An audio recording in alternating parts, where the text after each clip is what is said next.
What if your lowest moment was actually your launching pad? I was in that classic case of working 60 to 70 hours a week to try and keep up with everything. One decision changed everything. To make that decision to do business coaching, an admittance to myself that I don't know everything and I need external help. From burnout to breakthrough, from chaos to clarity. In the last 2 years, I think I've read like 30 or 40 books. Time and stress freedom for sure. Makes me more present in what I'm actually doing. Today we sit down with Jeff Rentoule from Canberra. In this conversation, we dive into his green brain, red brain sales philosophy that builds trust instead of resistance, and how he schedules everything from deep work to his daughter's cross country. This isn't just another business success story. Jeff gets real about his struggles and daily disciplines that turn his breaking point into his breakthrough. Whether you're drowning in admin work or ready to scale, Jeff's blueprint will show you there's a better way. Jeff, big thank you for coming up. It's great. And been looking forward to having this conversation for a while. Yeah. And I know you've Any excuse to get up here. and you've made a family holiday of it. Yes. So it's good. You guys been here since Friday. Yeah. Nice. And the weather's been mostly pretty good for you guys. Yeah, we got rained out of Wet and Wild on Monday. It thunderstormed out. They closed all the rides, but it was at the end of the day, so it's all right. Okay, good. At least you didn't come. I know we had a few guys come up earlier in the year. I think 2 guys had to postpone the whole trip because of the cyclone, storms, wet weather, all that. And it's Gold Coast of late is not as advertised, but I'm glad you're getting some good weather. Let's jump straight into it. Every time I chat with you, my mind goes to, I wish we had the camera roll and the mic on, because the chats with you, one thing I enjoy with you is your ability. You have a perspective on things, or you've given something thought. Mm-hmm. Sometimes I can ask someone a question, and they're like, "Oh yeah, it's just the way I do things." Actually, you were commenting on a guy you have met through a mutual connection off camera, and you said if he was in the room here, you'd be like, he's into hiking, and you'd say, "Oh, you got any trips planned coming up?" And he would say, "Yeah, I'm going to go hiking the Blue Mountains," and that just kills it there. Mm-hmm. But with you, I find conversation easily flows. Mm-hmm. You've given a lot of things thought, which I always enjoy talking to someone who's given things thought, because I want to hear your perspective. I want to hear what's your interpretation of that. Yeah, sure. What have you consumed that's been valuable? So, but as always, big believers in, and the proof has continuously been there. We're yet to be proven wrong. Every person has their story. Sure. And everyone's story is different. Yeah. And everyone, we believe it is valuable, and their story is valuable. Let's jump into yours. Mm-hmm. What was your younger years like? Sure. So pretty basic. I guess you could. The story starts at wanting to become a carpenter in around grade 8. Okay.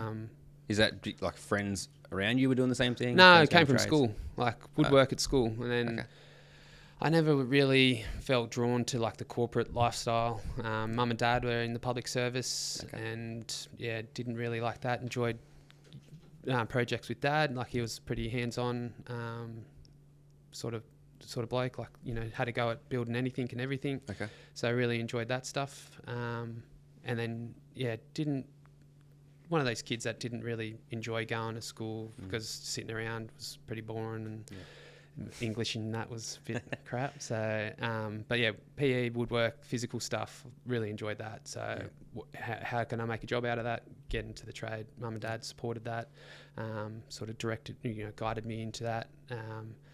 Got into that, did my apprenticeship, linked in with a builder developer at the time, like through the last couple of years with my apprenticeship. And how did you come across that connection? So I did my apprenticeship through, at the time it was called CITEA, so similar to like HIA, like a host organisation. So you were employed by them, and then they put you out with different blokes, and if they ran out of work or whatever, you'd go back to the organisation, they'd find someone else to put you out with. So we went out with him. He ran out of, didn't need me anymore, ran out of work, whatever. Project wrapped up, sent me back, and then I finished my time with another bloke, and then the builder developer, he sort of headhunted me down after my time finished. Well, what do you think it was that stood out to him? Why would he come headhunting you? I like to think that I was eager, I was keen, Yeah. I showed up, was always on time. You know, phones weren't as big of an issue as they are now, but, you know, I was respectful of that, never used my phone in work hours. Just the standard stuff that, you know, is simple, but I think is sort of diluted out now. Like, you don't, it's very common, or it's very uncommon to have a young person with just those standard fundamentals in place. And when you find them, they're like a bloody unicorn, and you sort of everyone latches onto them. And they're the ones that you sort of keep hold of, and no one lets go. So it's hard to find them. That concept, because that's obviously one we hear a lot of, especially when you're running a business these days. You often, depending on the role, if you're hiring a junior role, you're looking for a junior person sometimes. Yep. And they lack some of those traits. Mm-hmm. Your perspective on how much of that is just an age thing? Because surely the generation before us was saying that about us, I think, maybe. I mean, in your case, maybe not. But how much of that is a society today thing, do you think, versus it's just an age thing? Well, I think it's very environmental. Like, it's what's the standard at home? Like, you know, it was a big thing for me growing up. We always had dinner at the table. No devices, no TV on, sitting down, having a chat, mum and dad, sister, every night. And how often is that done these days?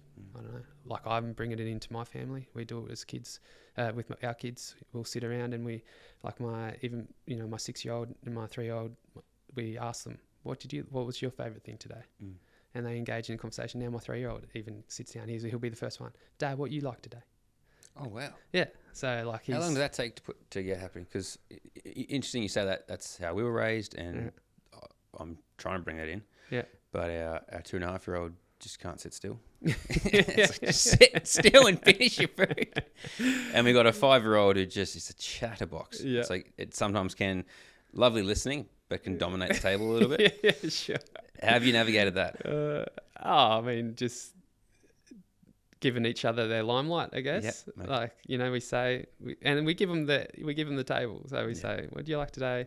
We let them tell the story. Yep. It might take 30 seconds. It might take fucking half an hour sometimes. Yeah, definitely can. And then, you know, we move on to the next one. And especially a 3-year-old, you know what they're like. Their bloody brains are all over the place. And and then sometimes he'll say that he likes school on a Saturday. I like going to school today. It's like, you didn't even go to school, mate.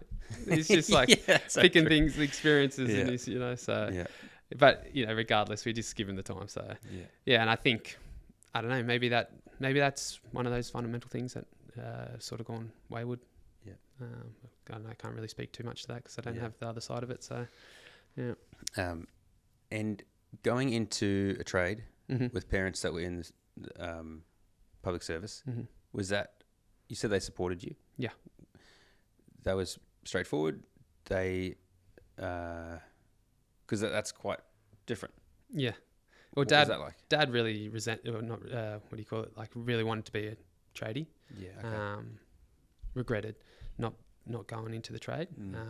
Mum's from from farmland. Like her dad was a farm manager and a ranger, so like quite hands on. So I think it was more just a location, like in Canberra. It's pretty easy to get a public service job. So. Yeah. They both just sort of went down that route, job security and whatnot. Yeah, I don't really know what the climate, like construction climate was like at their time of entering into the workforce. So. What's that like? Because from what I've heard, Canberra, that's obviously a big majority, being the capital city, big majority of people work there in the public service. Your friends growing up, their parents were in public service. Did you get exposed to trade? Like friends' parents were trades, you spent time, like were you exposed, or was it just, man, I'm not liking school, how can I get out of this? No, hands-on stuff. I don't recall having anyone in my immediate circle that was a tradie. Okay. But like now I have like a cousin that's a Sparky, and sort of her sister every now and again.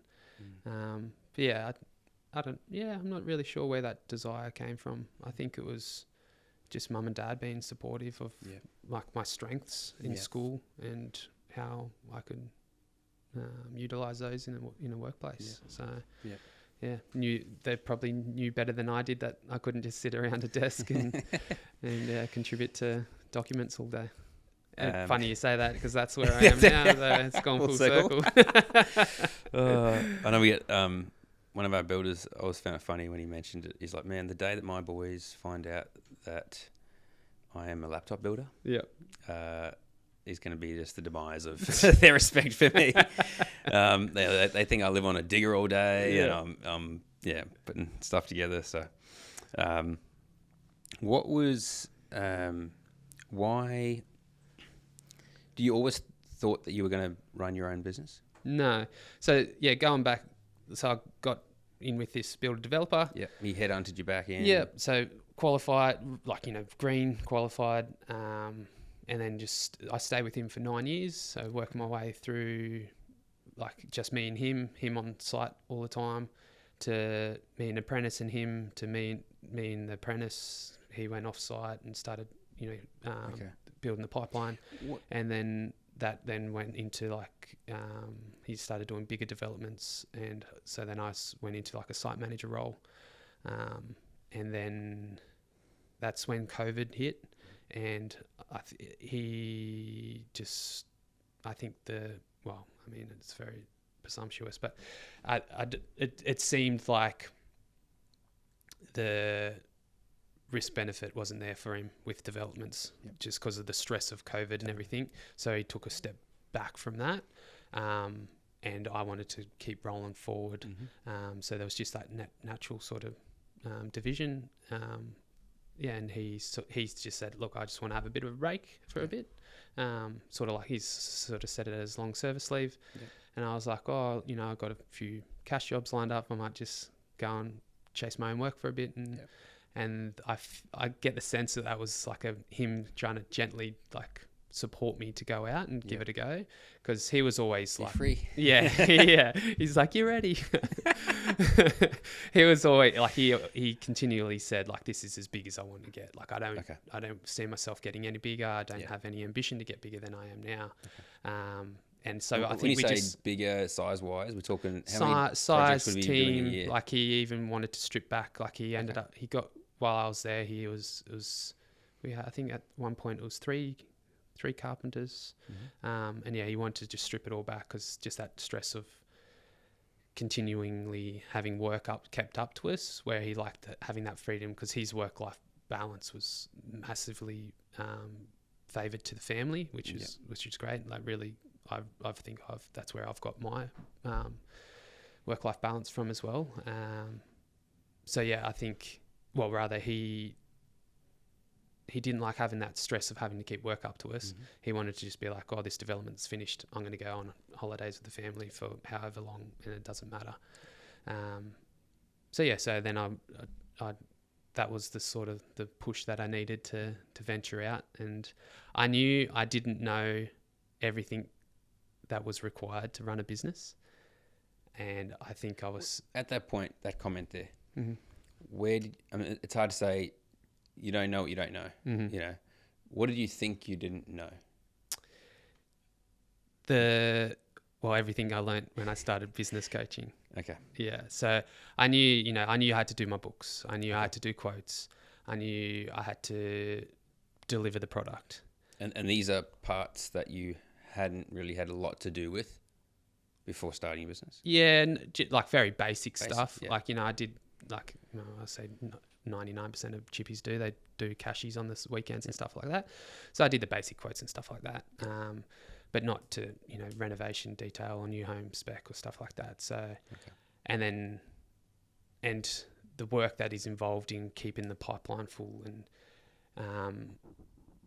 I knew what level I wanted to get to, and I didn't realize all the other moving parts you had to get to work together to be able to reach that level. So, I knew that I didn't know that, and then I was still blown away by how much I didn't know and how hard it is to get those things in sync. Yeah. So. Interesting. One thing that I always love these conversations for, and what we observe is yes, and we discussed it just before the cameras went live. There's a lot of overlap, and you mentioned that you can see a lot of similarities between a lot of the builders we have on this podcast, and I think that's a good thing. You can see, and so then the subtleties are highlighted. Mm-hmm. Well, I hope so. Everyone's story is different, but there definitely is crossover and overlap.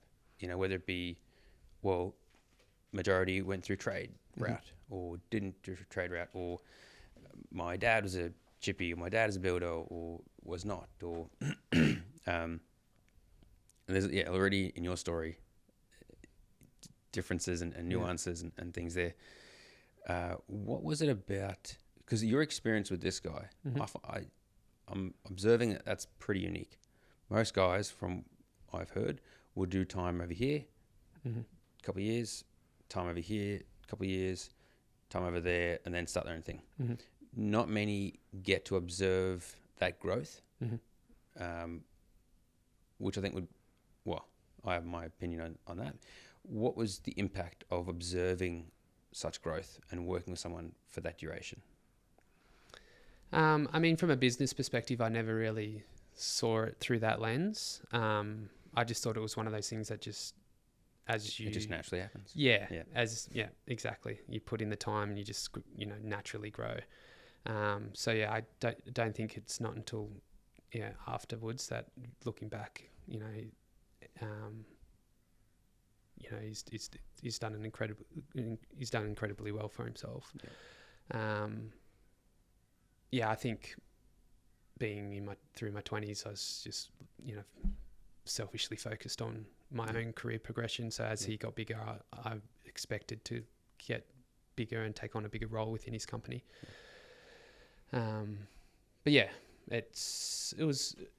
It's pretty impressive to see what you can do and achieve firsthand. And like I said, when I first started with him, we're doing small renos, sort of similar to what I was doing a year or so ago. And then he went right through to develop me, build a developer. So it's really encouraging to sort of see that. And for you, what was the biggest learning from that period of your life with him? I think, you talk to anyone that's worked with this guy, he's just a really down to earth sort of guy that would give anyone the shirt off his back. No regard to their walk in life. Genuinely nice, caring, solid bloke. Never saw him get angry at anyone on site ever. I reckon you could, I don't know, pour concrete on the wrong slab and you'd be on the wrong block, and you'd be like, oh, that's a shame. Guess we'll have to do that again. You know what I mean? So, and I think I tried to channel that, because I definitely in my younger years wasn't that well controlled. He's quite a stoic sort of person in that regard, I guess. And then, again, I think it's more about the work-life balance. I've really taken a lot from him with that, and customer relations. He was so good with his clients. In what way? I think just about everyone that he either built for or sold the developments to would count him as a friend. He's just a genuine, honest sort of bloke. And I think I think reflecting on that now is, I think I have brought that through into my own company and my own business. So I think, and he was very big on high attention to detail, which is something that we pride ourselves in. Doesn't mind if something takes, twice as long as what he expected it to, if it's at that level of perfection, or near enough to. And I think I've definitely brought that through. I tell all my boys, I'm like, I say, focus on getting the skill down pat, get it right before you worry about speed. Speed will just naturally come as you get more refined.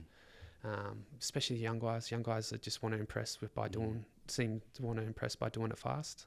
I prefer you to take 3 times longer, 5 times longer, and not have to go back and redo it, than you do it and smash it out in half the time, and then we have to fix it up or try and make a piece of shit look like something passable. So, and It's more often than not, if it looks like crap, I'll just tell them to redo it, because that's one of those defining things that if I think it looks like crap, chances are the client won't think it looks as bad as I do, but there's still a chance there, right? So, I'd rather just take the time and get it right at the start. So. Yeah, definitely.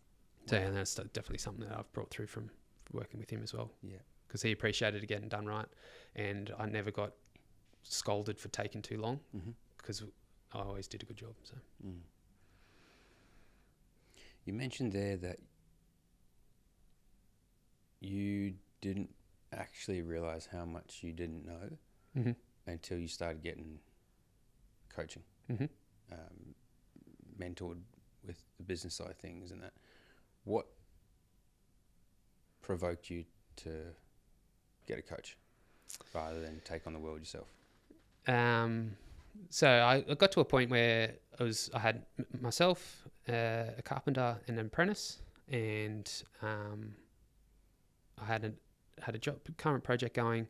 I had 2 jobs going, and one of them, it went sideways. Lost a bit of, at the time, a substantial amount of money for the revenue they were bringing in. Had to lay off the carpenter and send the apprentice was through HIA. So sort of stripped myself right back to just me and, just doing decks and stuff like that.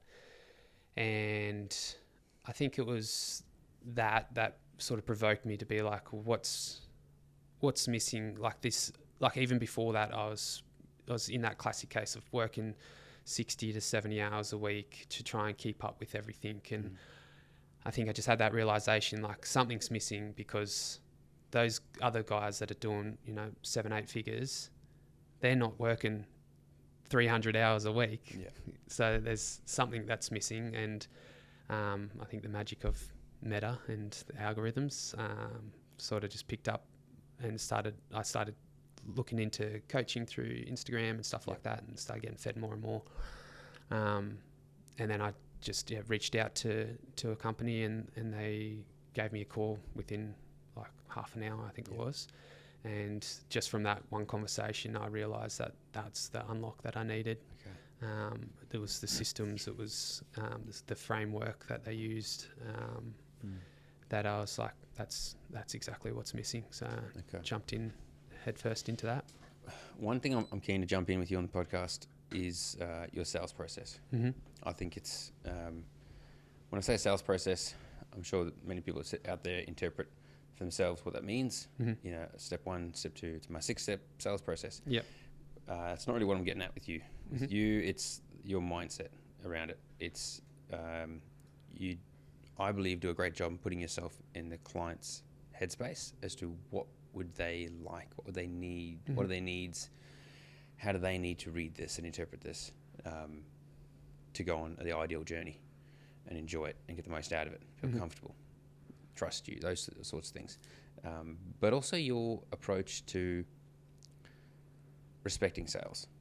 You think often builders, because of how they start off, work is like, oh, well, it's word of mouth, and it comes in and I just go, well, it's this much. And they say, yeah, all right, and that's my sales process. I just present the price and I just wing it, whereas you seem to, I'm not sure if you got it, I don't know where you got your experience or what content you consumed about it, or maybe it was through the coaching, but your idea, just understanding how a prospective client needs to be nurtured.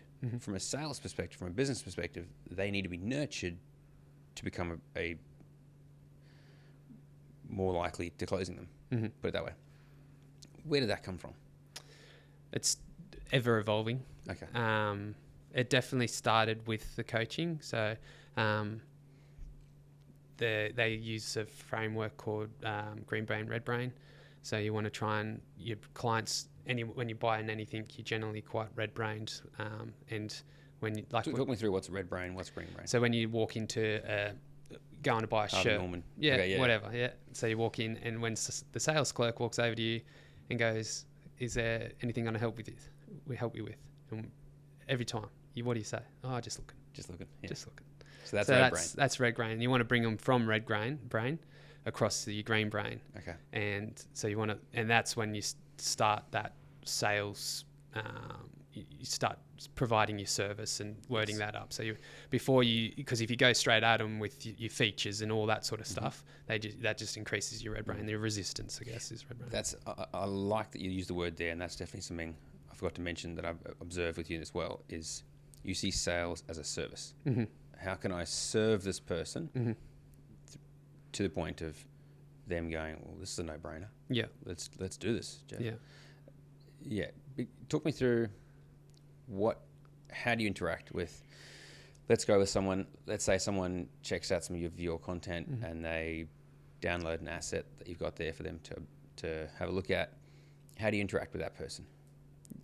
It depends on what stage they are. Like, I think like the Biz Videos marketing does a great job with the nurturing, and that's one of the key reasons I came on board with you guys with the educational emails. Like, it's not really selling anything, it's just more informing and and just sort of nurturing them along until they're ready. And I think that's a good case, though, a good approach. So I'll call a client, and like we spoke about it, if they don't answer, I think I got it from APP's book. They have a good strategy in there. If you hit the voicemail, hang up, call them straight back, because in this day and age, so many people won't answer a number to a random. If they don't recognise the number, they're not going to pick it up. Yeah, but if it calls twice within 10 seconds, they think it's urgent. Russ quotes there's like a 80% pickup rate or something like that they found. So, and then if you hit the voicemail again, leave them a voicemail, send them a quick text and just say, hey, just noticed you opted into my ebook. Just want to see if you've thought of got anything from it. If I can offer you answer any questions you had or anything like that. So even that language, it's like always like just wanting to provide more information, and that it's not like I just want to know if you wanted to build something. It's like I want to know if you had any questions or just needed a bit more information or something like that. So, and I think that is lowering that red brain, because then they hearing this person not coming at them from I need this job, and it's more like just curiosity and talk me through maybe some of the conversations you've had with that approach, because there are definitely guys out there who we help them or we don't help them, but they have this stuff in place, or someone checks out some of their stuff and they do jump straight into that. Oh, so where's your project at? And like, oh, we don't know yet. And it's like, oh, okay, that's a waste of time. Phone down. Talk me through some of the conversations you've had I'm sure you've had just looking, just because that is a knee-jerk reaction. We're talking to human beings versus some of the other conversations that you've been able to move them from a red brain to a greener brain. Okay. So I guess you get a lot of they're not so much tie kit. It's just more like just sussing out. So, there's a lot of that, especially at the opt-in, the ebook, just people trying to gather information. So with those people, I generally will, just introduce myself over the phone, and then give them a bit of a rundown of the process if they were to go to the next step. So then it would be like, they'll be like, oh, we're just looking at getting our bathrooms and kitchen redone, or we're looking at doing a must ensuite extension. Not really sure how much it's going to cost or what we're going to do or when we want to do it, and we're just seeing what's out on the market. So from that would be, I'd just say, well, I'm happy to come out and meet you guys and have a chat through what you have in mind, what you're trying to achieve, and I could provide you a ballpark price if that would be helpful. And generally they're taken aback because of how open and upfront and willing to help you are. And that to them there's no upfront cost either, which I know goes against a bit of the coaching out there from the other builder guys, but I think for me that builds that level of trust. And big part of my values is customer relations, and the sooner I can start developing that customer trust, the more likely it will be to convert to a sale, in my experience. A sales a project consultation might take half an hour, and that might lead to a $500,000 sale. So return on investment for me is more than substantial. Yeah. And I think you'd be hard pressed to find someone that would disagree with that. Yeah, So, that's true. and you know, if at the end of the day, like there's definitely been cases where I've gone through that process. I've gone out, had a coffee with these people, gone through their project, and they aren't ready or didn't expect it to be that price. But that has led to them referring me on to someone else, a friend or a family or someone like that has then converted into a sale. So, and I think it's pretty well known that if you're a word of mouth referral, it's a higher chance of conversion. So, generally that red brain resistance when those people engage with me is already significantly lower, if not vanished, and we're straight into the green brain. And having the assets that you guys have put together for us also increases that green brain, moves them. So then, there might be that word of mouth referral where that hasn't sold, and then they go to their friend or family, check out Rentoule Projects. Here's his website, jump on there. It's got the overview video, and that pretty much is my sales process with those people. That's all they need. I like their definitely very strong service vibes. And one thing that I've come across with the guys who are very service orientated is they've had that, like what you mentioned there, that they will start to get referrals. And some of the guys I've spoken to have been pretty blown away because it's never been a thing of theirs. But going through story development helps them get clear on who they are, how they are physically actually helping. They can better communicate that then to the next person, which means their sales process does become more educational for the client, more service orientated, and they have found that you start to get that. I start to get referrals from people that I haven't even yet built for yet. Yeah. Which prior to that, it's like, no, we only get referrals from jobs that are done. Yeah. But yeah, making every person you interact with the very best ambassador for you guys as possible is a great way to go about it. Yeah, I think it's important to, like, you consider how long you're going to be engaged with these people for. Some of the jobs go, well over 12 months. You need to start from a place of trust.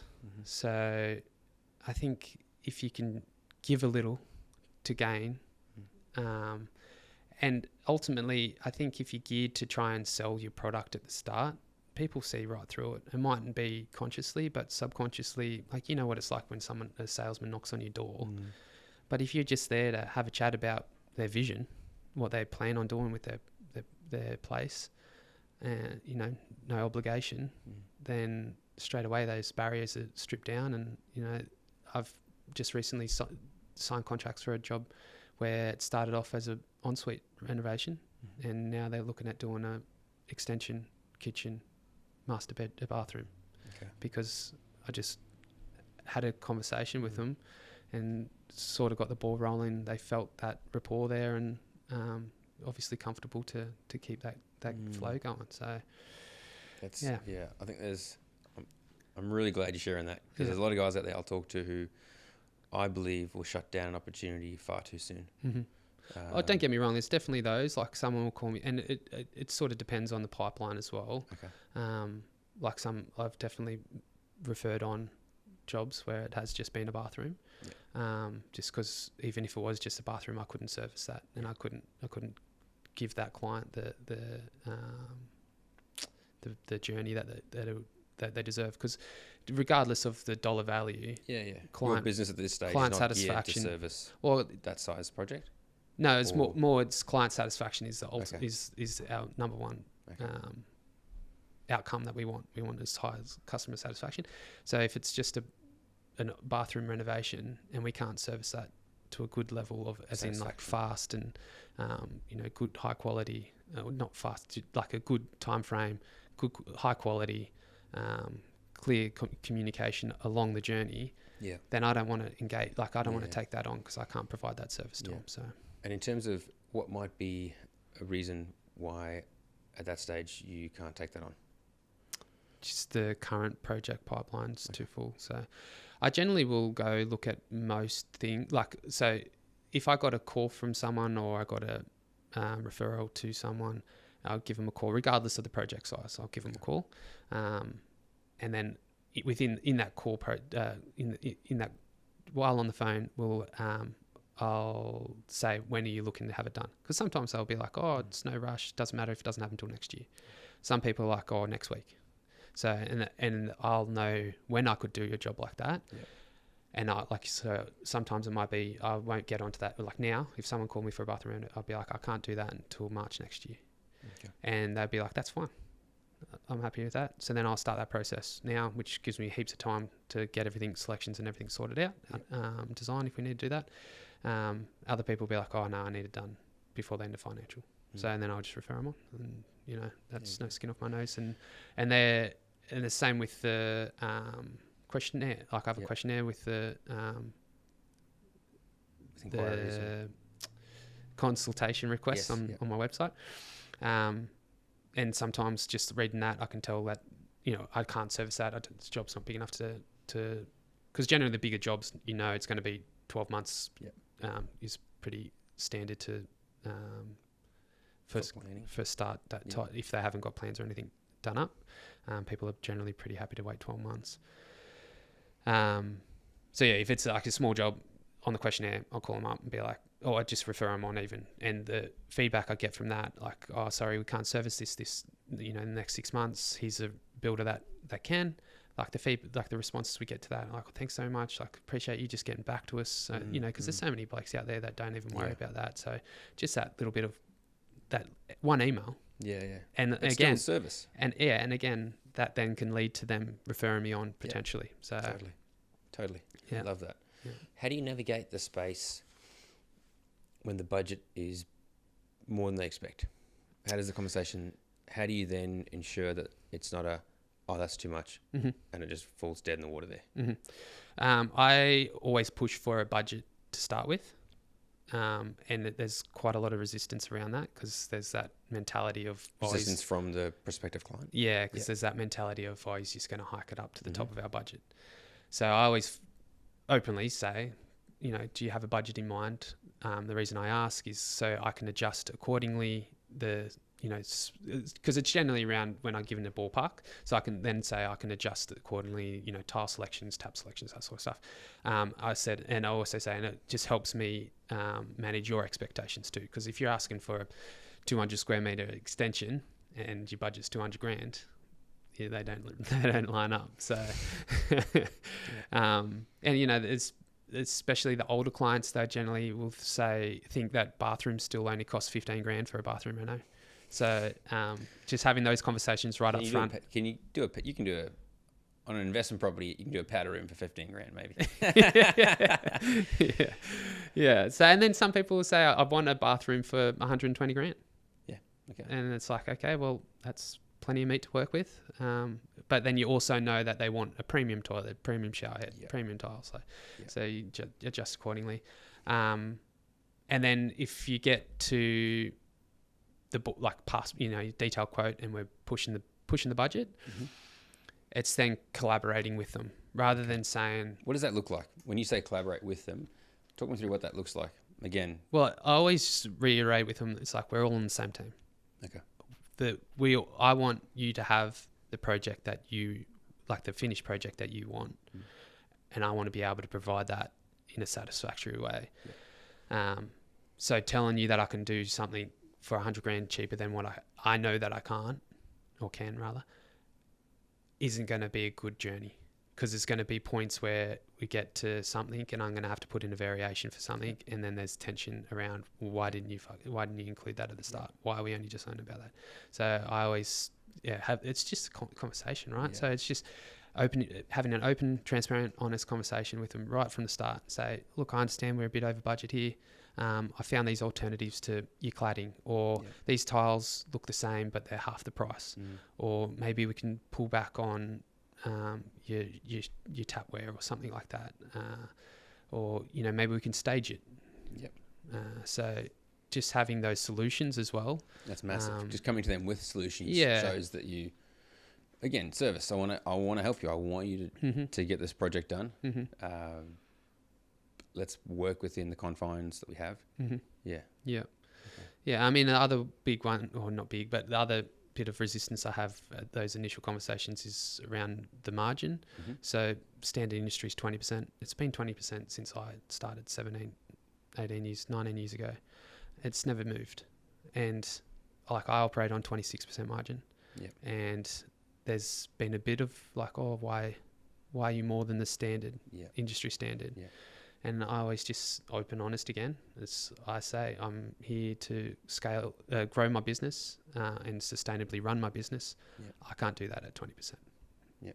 Like overheads are too expensive. I want to finish your project. Yeah.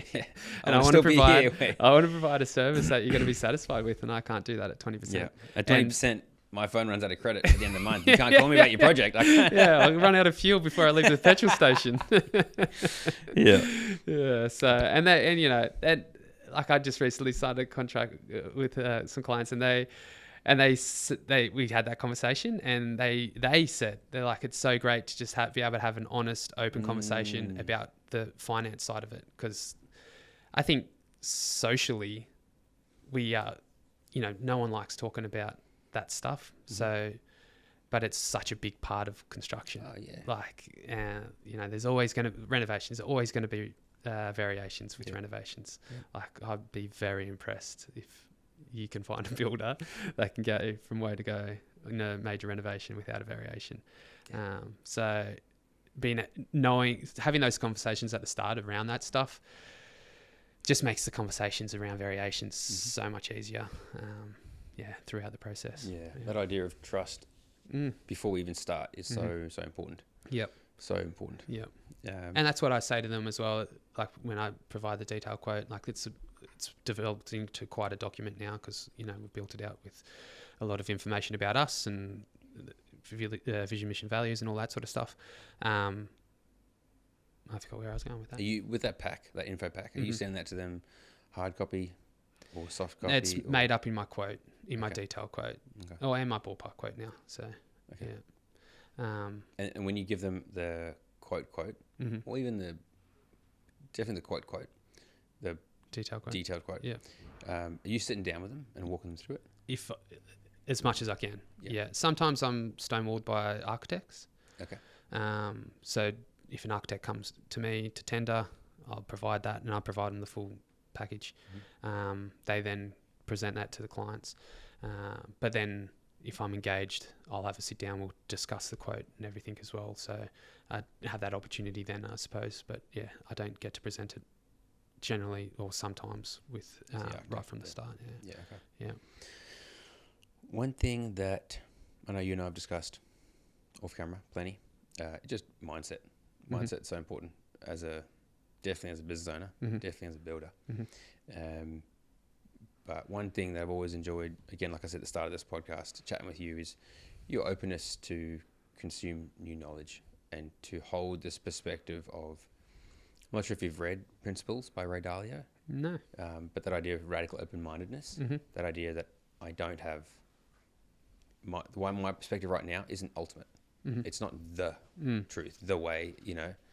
So I need to be open-minded to what's the next bit of information that's available. Obviously putting it through filters and that, but where's that come from for you? That mindset of being open to consuming new information, new knowledge. Yeah. Yeah, it's a good question. I think it I guess I could say it started when I started the business coaching. I think that was to make that decision to do business coaching was just an admittance to myself that I don't know everything and I need external help. And I don't know I can't recall whether my coach suggested that I do start a book. I read I'm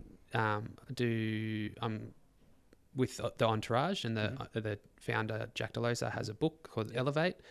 So I was like, well, I'm signing up with these guys. I'm going to read this bloke's book. Totally. And I read it and I got so much out of it. Yeah. And then that sort of started me on that that path of consuming more books. And he had a list of books to read. So I read those. And in the last 2 years, I've I think I'm up to 2 years. I think I've read like 30 or 40 books. So I just like devour. Amazing. Like I'm just smashing books, and Yeah.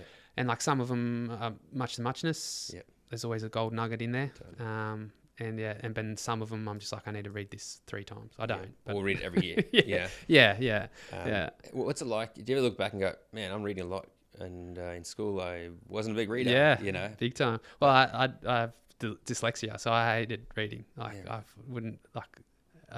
I read a bit, but yeah, it was a struggle. It was a struggle to read. Didn't read through my 20s, and then now, and I think that's really helped me with my mindset and grow into that businessman. And I think if you spoke to any of my close mates, the change that I've made, like just matured, growing up quite a lot since then as well. So I think that's reflective in my business as well. On that point there, have you found as you have grown, as you, like the Jeff in the seat here in front of me is different from the Jeff a year ago. Different from the Jeff 5 years ago, 17, 19 years ago. I don't know what version we're at here, Jeff 27.0. Has that changed? Because how long have you and your wife been together? Put me on the spot. 7-8 years, I think. 2000. I can't do the maths. So, I mean, no doubt she's seen a shift in you as well. But one thing I have observed that you've shared with me is you guys are both very big on growing and evolving, and you've consumed content together, which I'll keen to jump into a bit more in a sec. But you mentioned your friends there; they've observed a change. Have you found as you've grown and evolved, have your friends changed, or those you hang out with change, or topics you discuss with them change? I think it's been a bit of like I grow, they grow, they grow, I grow. So we're definitely grown together. I think just life makes you grow as well. Like, you buy a house makes you mature a little bit. You get serious on your career makes you mature a little bit. You start a business, it shakes your life to. But have kids. Have kids. Kids is a big one as well. Like I'm, few of my closest mates don't have kids yet. Okay. So that, just that has been a bit of a shift as well. So, but yeah, I think they would say I've grown for the better as well. So that's good. Yeah. That's really good. Yeah. It's been, always come from a place of encouragement from good. everyone and anyone. That's always helpful. Yeah, absolutely. I know I feel very fortunate with the people that I hang out with. Definitely those in our team. We're big on evolving always, personally, as well as the business. And so that's very helpful to be in an environment around people that are encouraging of growth. You come with a new idea, it's not shut down. It's pulled apart and discussed and put through filters, and that's something, very grateful to just, and friends as well. It's often like, I don't know about you, but you read books where they talk about as you change, you're going to have to change your friends. Yeah. And I found that Alex not necessarily always talks about that. Yeah. But often I wonder, who are you hanging out with? Yeah. Like, how much do they mean to you before you... Yeah. Really, it's definitely the people that strip you back and try to pull you down and hold you in place. Yeah. But I think I don't think... Well, in my experience, I didn't have any of those. Yeah, no one being out of their way to hold me back. Exactly. But I have I've become aware of there are certain friends who I love them and they bring huge value to me, my family, and our community. But I probably won't discuss certain things with them because it's not conducive. But that'd be the only real thing that I'd... Yeah. I forget where I read it, but on this point, and it was like, you don't have to cut them off. Yeah. You mightn't just use as much energy on keeping in touch with them. Yeah. And I think that's... I won't invite you to my think tank. I know. Yeah. I think that's one of those things that you start to appreciate a lot more. Like, one of the common things with your audience is time freedom, right? But it's all, I think another side of that is energy, like where you spend your energy, like with those people or with your family. And I think having the time freedom gives you that energy to be able to place where you want to actually place it. So I had an interesting chat with one of my guys, and he definitely in the last few years has become his business is running beautifully, and so much so that he has good free time to play in certain new Good for him. areas. That's awesome. He worked very hard to get there. Absolutely.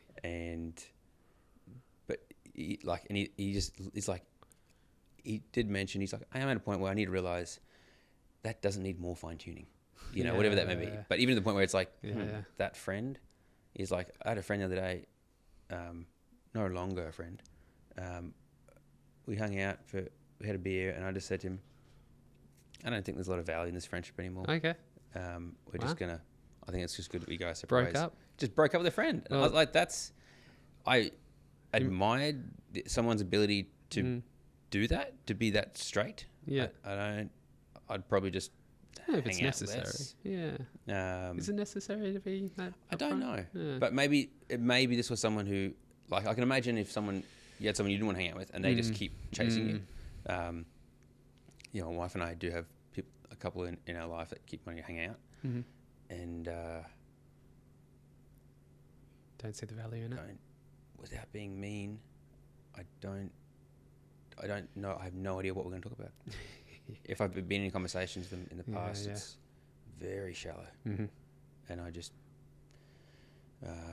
and like when you become parents also, which is something that I remember my parents mentioning, you're way more observant of how other people parent. And it's like, I see the effect that your kid has on my kid. I don't want our kids hanging out. So, no, that's we're busy.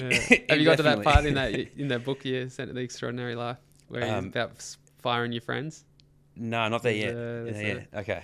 Well, let's jump into that because that's something content-wise, consuming. You've consumed a lot of great content. You've been reading a ton of books. You've mentioned some awesome names already, authors and content creators. Yeah.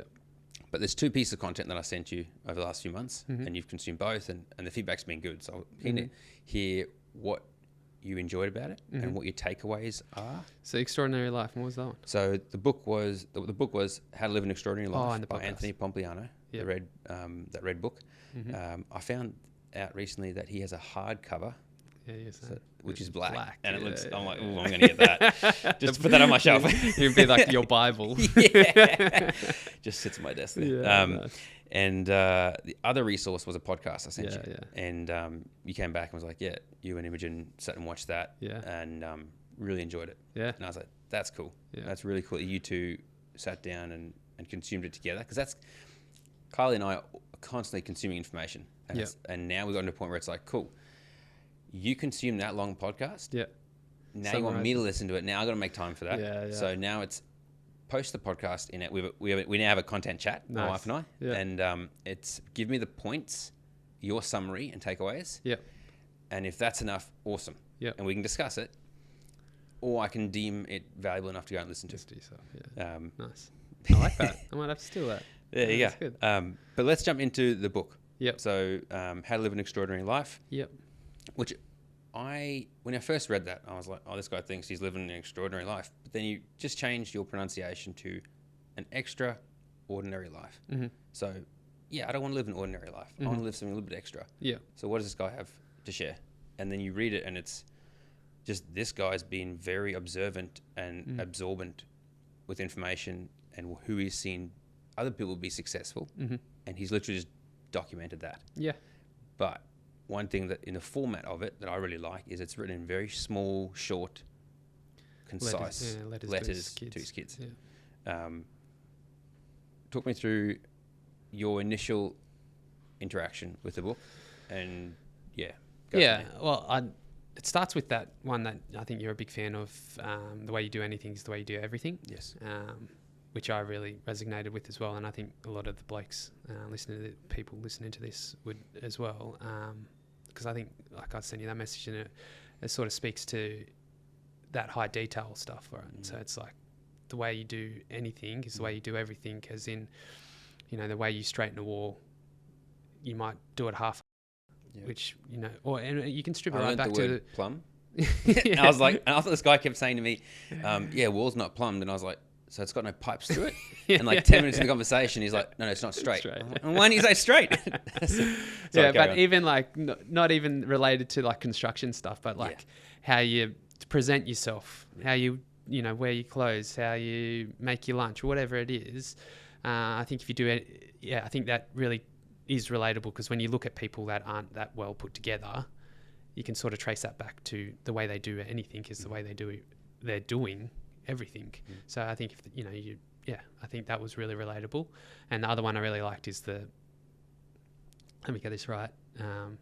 Slow is smooth and smooth is fast. So the author, I forget his name. Anthony. Yeah. He's or just like Pomp. He gets called Pomp online. Okay. Yeah. Ex-Navy SEALs or ex-military. Ex-military, ex-army. Yeah. So yeah, and they learnt from that lesson through clearing houses over in Iraq or something. But I liked it because it goes back to that teaching the guys at the start, take your time, get it right. As you get better at getting it right, the speed will come because you get more refined. To go for accuracy and smoothness. Yeah, exactly. And speed will come. Exactly. Yeah. Yeah, they were my two big takeaways.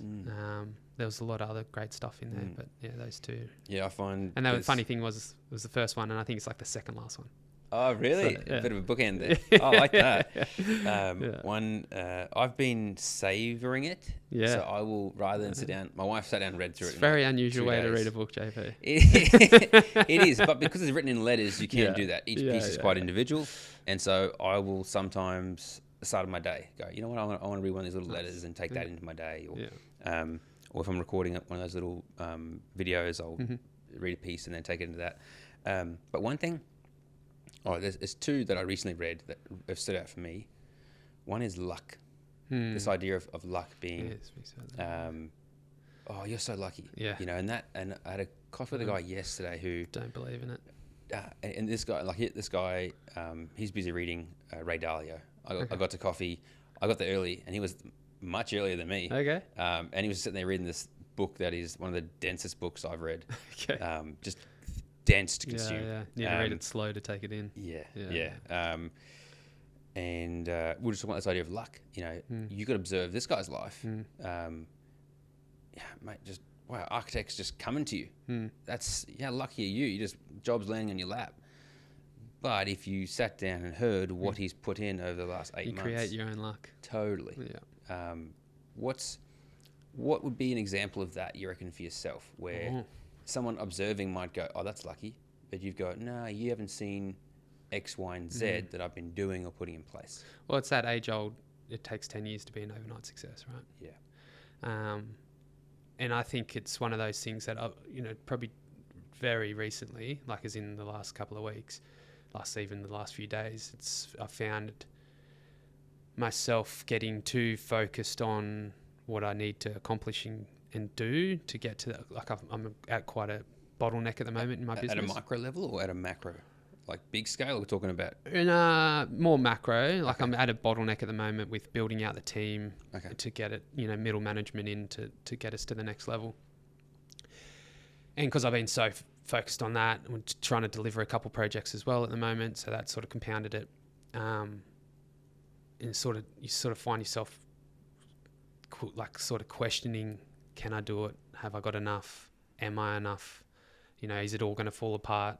And then I find in those moments it's really important to reflect on what I've accomplished. So like in the last 2 years has been amazing for us. Like I reflect back to when I started like the coaching. 2 years ago is when I started the coaching. I reflect back to that, and the person or the position we are now, I dreamed of having. Like that was like nearly an end goal for me when I started that. That's cool. So that shows how important reflection is, huh? Yeah, and I think that goes back to that luck, because like people, it's easy to view. Oh, Jeff, you're an overnight success. Yeah. Not to say that I am like super successful or anything, but comparatively to where I was, I am super successful to where I was. I often find guys like yourself and the guys who we often work with, because you are driven, because you aren't necessarily settled with where you're at, and in a healthy way, I would say. Then ambitious.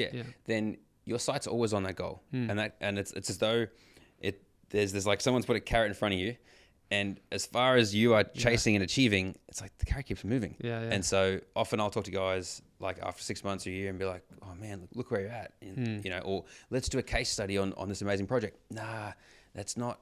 I've got this next one coming up. This one is amazing. But man, the one you just completed, Yeah. Jeff a year ago would have been like, that's a dream project, you know? Yeah. Well, that's I've learnt quickly the minimum viable product, and I think that's a good segue into that. Is like, especially with a lot of your listeners would be one of their characteristics would be perfectionists, right? And I definitely have hit this roadblock before. Like a good example is my website. So when I first started, I never had a website. One of those guys, word of mouth will keep me fed, and then learnt websites just validation. Like you need something out there. What's the first thing you do when you're going to go to a new restaurant? You Google it, you check it out online. People are going to do the same. Right, get this website going. Didn't have the budget to outsource the whole thing, so did a hybrid of having someone guide me through creating it myself. And they're like, yeah, it should take 2 weeks. It took me like 2.5 months because it wasn't good enough. It wasn't good enough. Wasn't perfect. I needed to do this. Yeah. Comparing it to these guys that, have been around for decades and have great revenue and the budgets, like all the projects, they're beautiful, they're photographed. Exactly. Yeah. Like these things are, so polished, the websites. And it wasn't until I think I had a meeting halfway through and they're like, what, sort of asking why is it taking so long?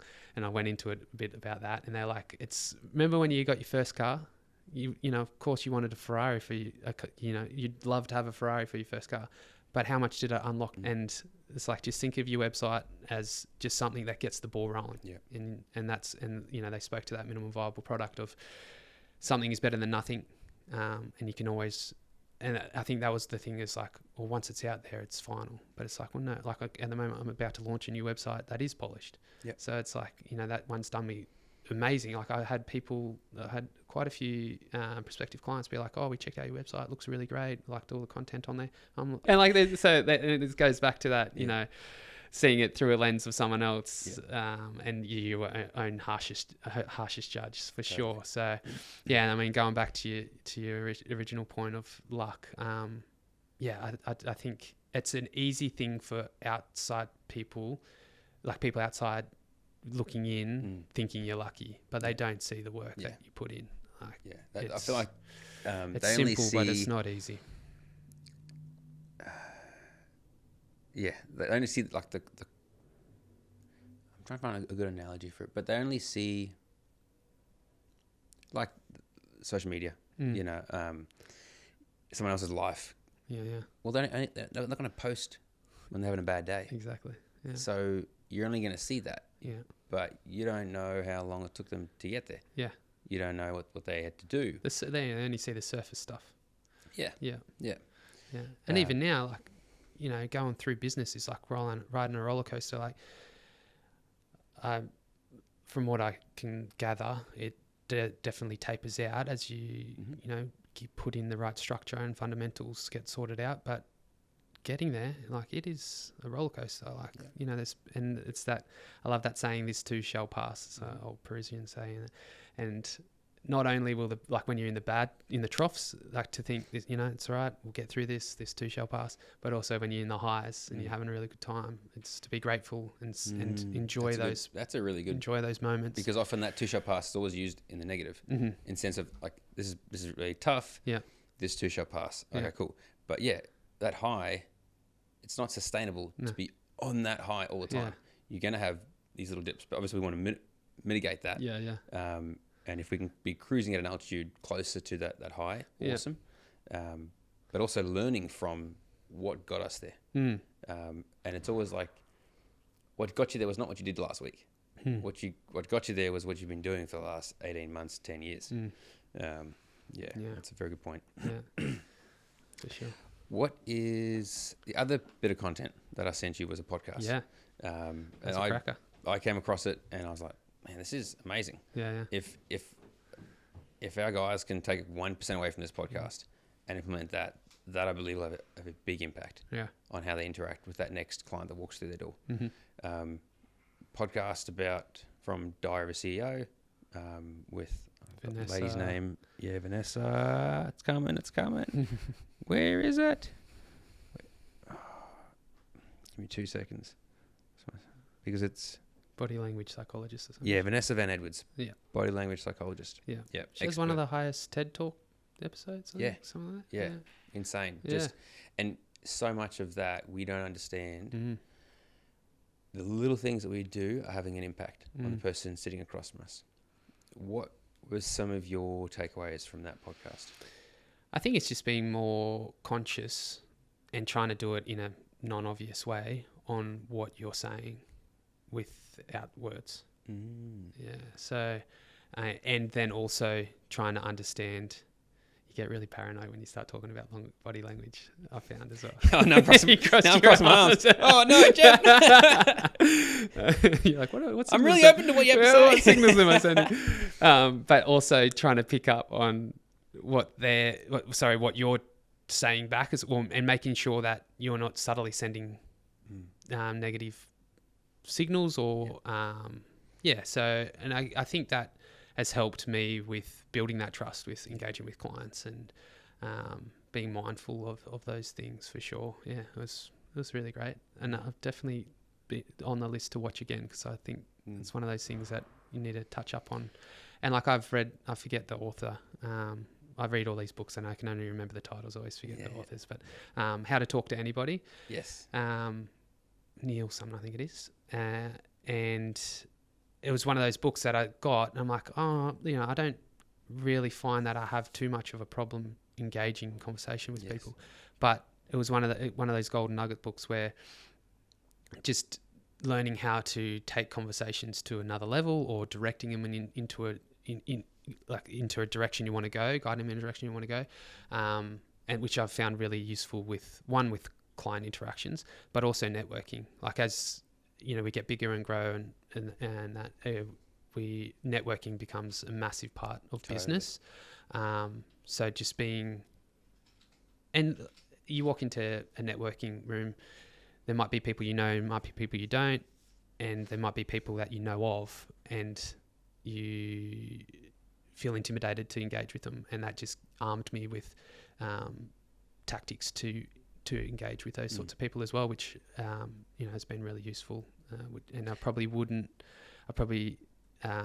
it's helped me lean into the uncomfortable. Like I like that now. It's one of those things that people avoid uncomfortable situations, and I think that's a good mindset shift I've noticed in the last couple of years as well, is leaning into uncomfortable situations and just viewing them as something like a challenge to conquer, I guess.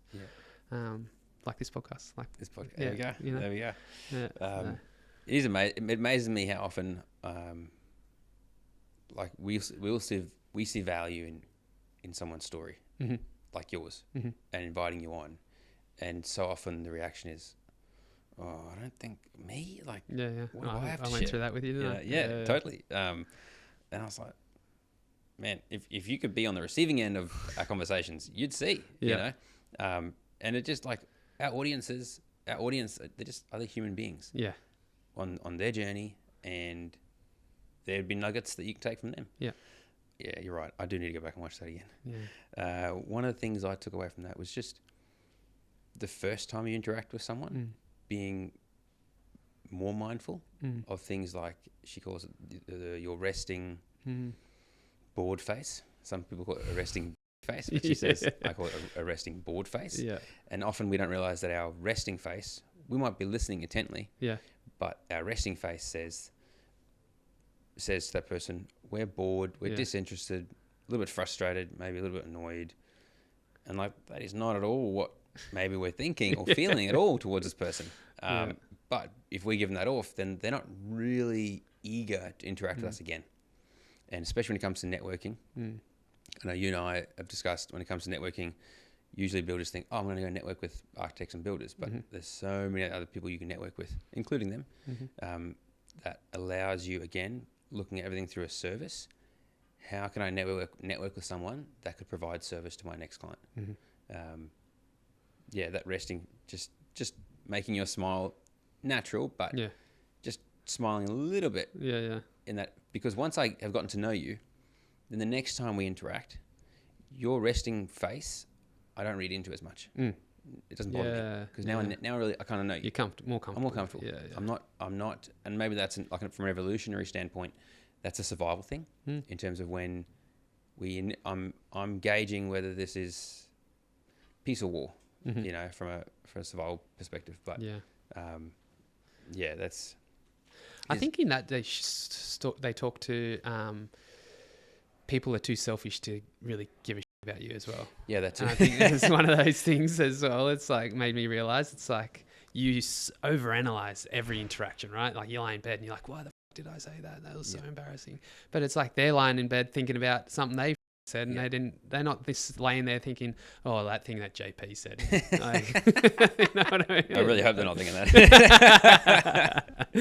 So, that is very, very true. I think it's one of those things that, it made me realize it's like, and it's okay to like stuff off every now and again. Like, Yeah, how little someone actually thinks, not of you, but about you. Yeah, Definitely not sitting there up at night going, man, I'm never talking to that person again. I'm never talking to Jeff again. His resting board face was so rude. Exactly. What was it like watching that with, because you and Imogen sat down and watched that podcast. Yeah. It goes for like 2.5 hours. Yeah, we had to do it in 2 sessions. What was it like watching that with her?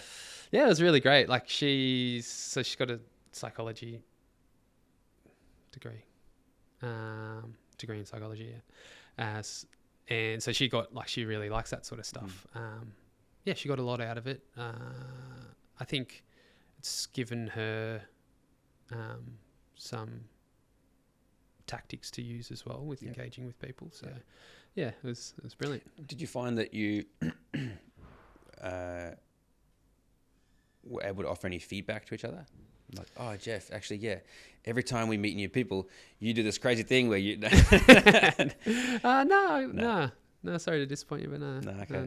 No funny stories there. Nah. No, cool. When it comes to growing a business, a big part is systems and processes. Yes.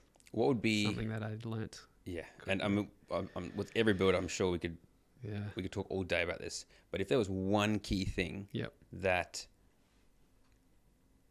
made a massive impact, that you would do it again every single time if you were to redo things, and you think it'd be valuable to someone else, what would that be? Can I cheat and say 2?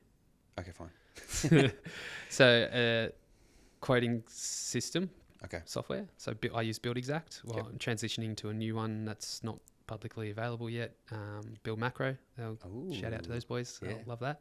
But that's a lot of AI built through it.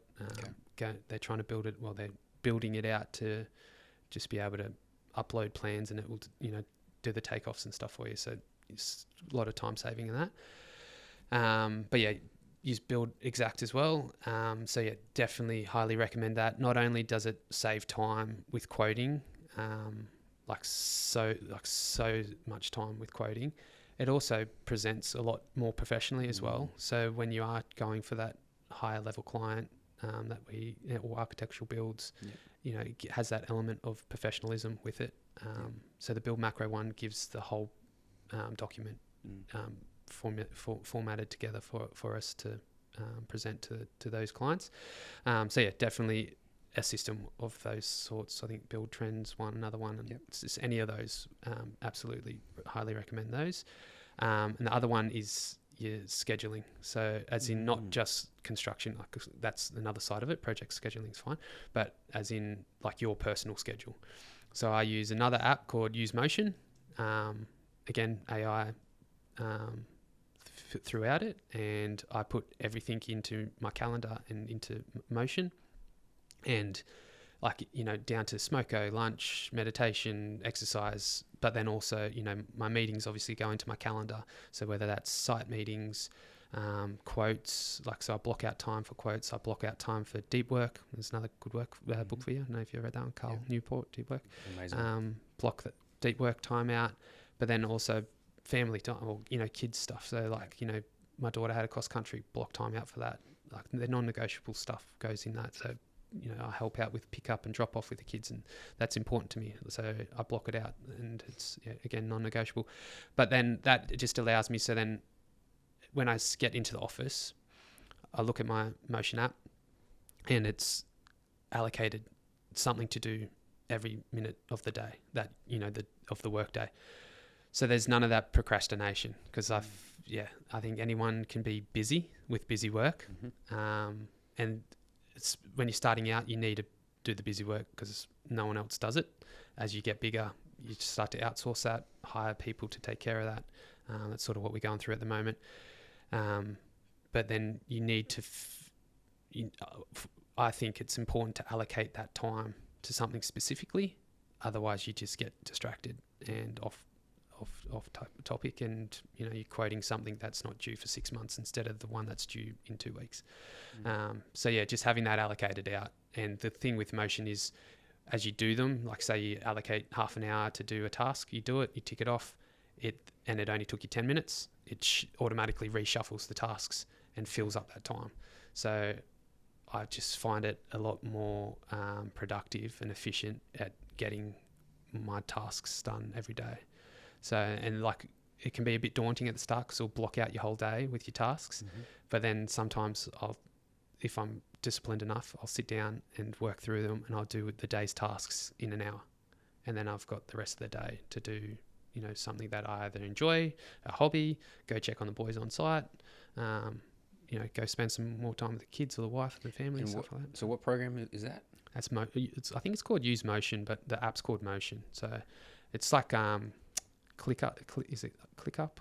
There's another one, or Click. But yeah, it integrates with your calendar as well. So any meeting you put in your calendar blocks out time in the Motion app, which then juggles the tasks around that, and you can set priority rankings on your tasks, and you can split them up, and yeah, it's really useful. And you can put like team members in there as well, so then you can see their schedule against yours, and yeah, it's sort of I guess taking the Google Calendar or whatever calendar you use to another level, because it has more of the tasks stuff rather than meetings and stuff like that. So what impact do you feel like that's had on you personally to have those in place? Time and stress freedom for sure. So it's one of those, like, everyone's guilty of doing this, I swear, of having a to-do list in their head. Yeah. And as the list grows, you get more stressed. You're like, fuck, I've got so much to do. And because I don't think you can mentally allocate time to them either, or you just don't. But seeing them written out on it, or laid out on a to-do list, and you go, oh sweet, I have all those done by Wednesday. That's and that's way ahead of schedule, so that's fine. It takes the weight off your shoulders. You're allowed to, you don't stress. Well, I don't stress, and it makes me more present in what I'm actually doing. And then it also allows me, like say there's something I get called to site for something urgent, I just put it in the calendar, site visit immediately, right now for an hour, 2 hours, whatever. Shuffles everything around, give it a quick look, make sure there's no critical tasks that have been pushed outside of the due dates. And then that allows me to then go out, do that meeting, whatever it is. And yeah, show up and be present, not standing there trying to be engaged with what's in front of me. And it's been a major unlock for me for sure. One thing you mentioned there is even family time, kids cross country, you put that in. What has that been like in terms of navigating I want to say the work-life balance, because that's the term that is commonly used. But a lot of the guys I talk to don't agree with the whole balance. It's just life. Life for me looks like X. Yeah. I run a business so that I can have time with the family. It's all part of this one narrative, really. Yeah. How do you go about navigating that? What was it like for you starting a family in that space of business, or starting a business in that space of family? And how have you gone about navigating it? Well, our first was born when I was still employed by the builder developer. Yeah. And like I said, he was massive on work-life balance. Any time I needed time off for anything family related, it was no questions asked sort of thing. I never took I respected his business and what he was trying to do, and he respected that I had a family I needed to show up for. And I think I've brought that across to my business. I tell all the boys, that they're welcome to go to assembly, in the middle of the week if they have, if they want to be there for their kids or whatever. I always, as long as I just ask that they give me enough notice. Yep. Otherwise, it's absolutely go to that stuff, because ultimately, I think the vast majority of the guys or the people that listen to this podcast or in business in general, any business, they're doing it to have time to spend with their family. Yeah. So why wait? Yeah.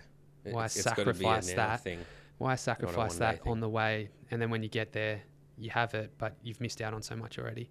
And ultimately, what is it? What is so important? Like, of course, there's the very rare thing that you know that you have to take care of at work. But realistically, I don't think there's anything that can not wait a couple of hours for you to go to your daughter's ballet recital or something like that. And the reward of that is when they get older, they're going to be like, you were always there.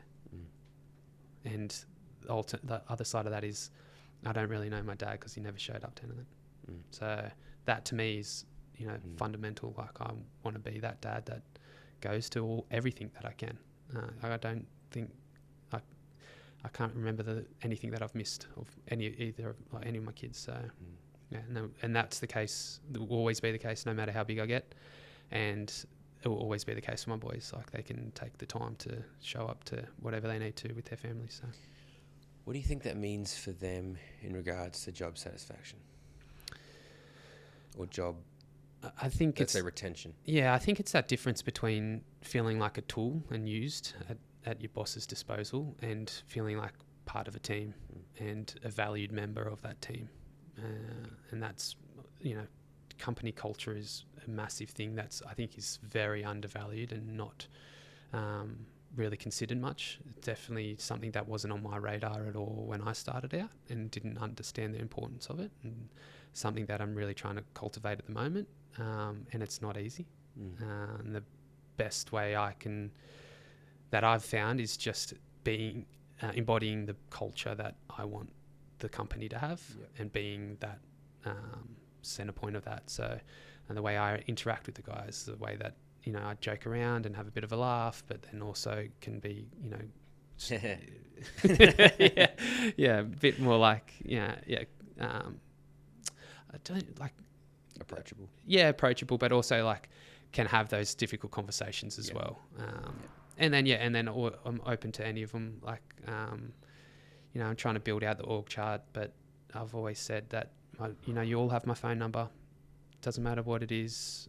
You know, I've had a couple of boys with some mental health struggles recently, and, you know, I've said to them, like, you know, phone's always open. If you need time off, don't worry about, you know, your mental health comes first. So, yeah, it's building that culture is challenging. But yeah, like I said, I think it's as long as you demonstrate the culture that you want to cultivate, then you're on the right track.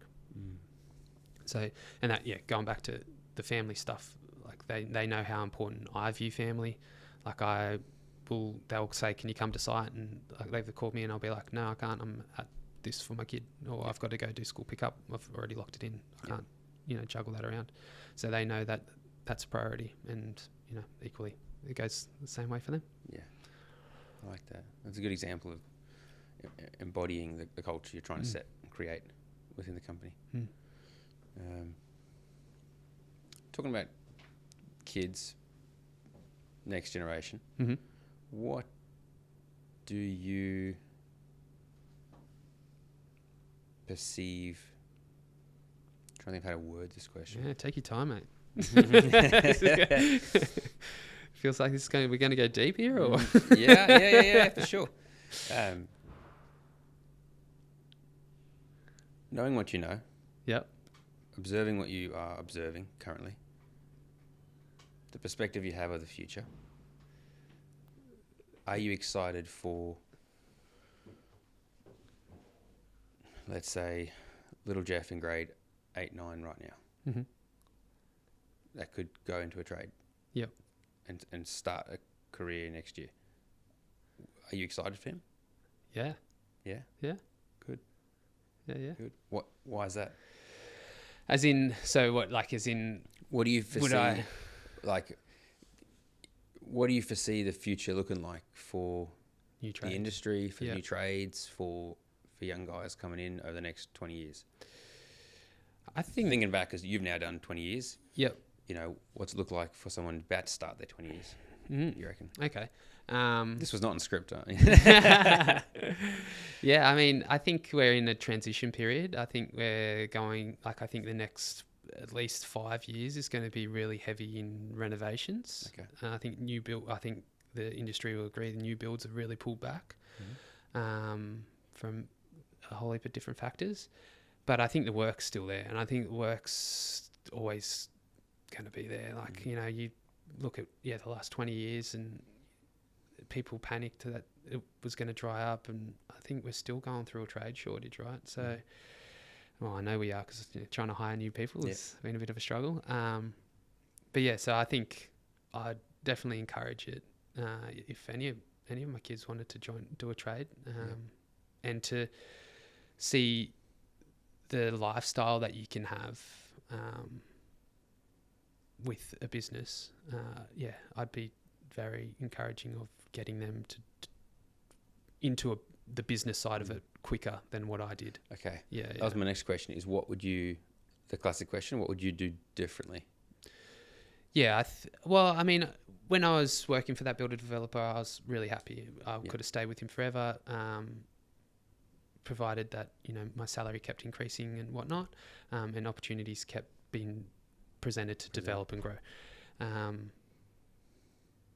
But yeah, I guess there is that little bit of regret that I didn't start a bit earlier, but I think that's just that delayed gratification, lack of delayed gratification.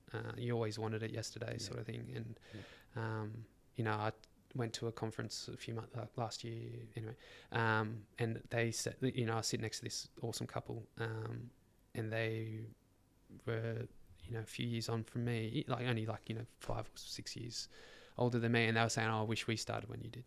And there's always that, right? Like, it's totally. Like, you know, you look one way, "Oh, I wish I started when they did." You look the other way, I'm like, you know, he's going, "Oh, I wish I was." You say when you say.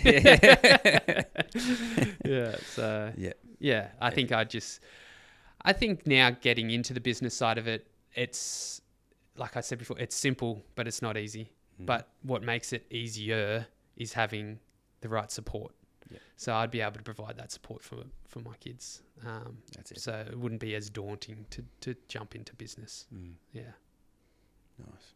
And in regards to you, your team, your business in Canberra, what are you excited about when you look at the next 12, 24 months, 5 years? Start the developing, build developer stuff as well. Just low risk stuff, like just flips to start with in the next few years, building up to the larger scale stuff, building out the middle management, and being able to, which would then allow me to allocate my time to other avenues and other ventures, but then still,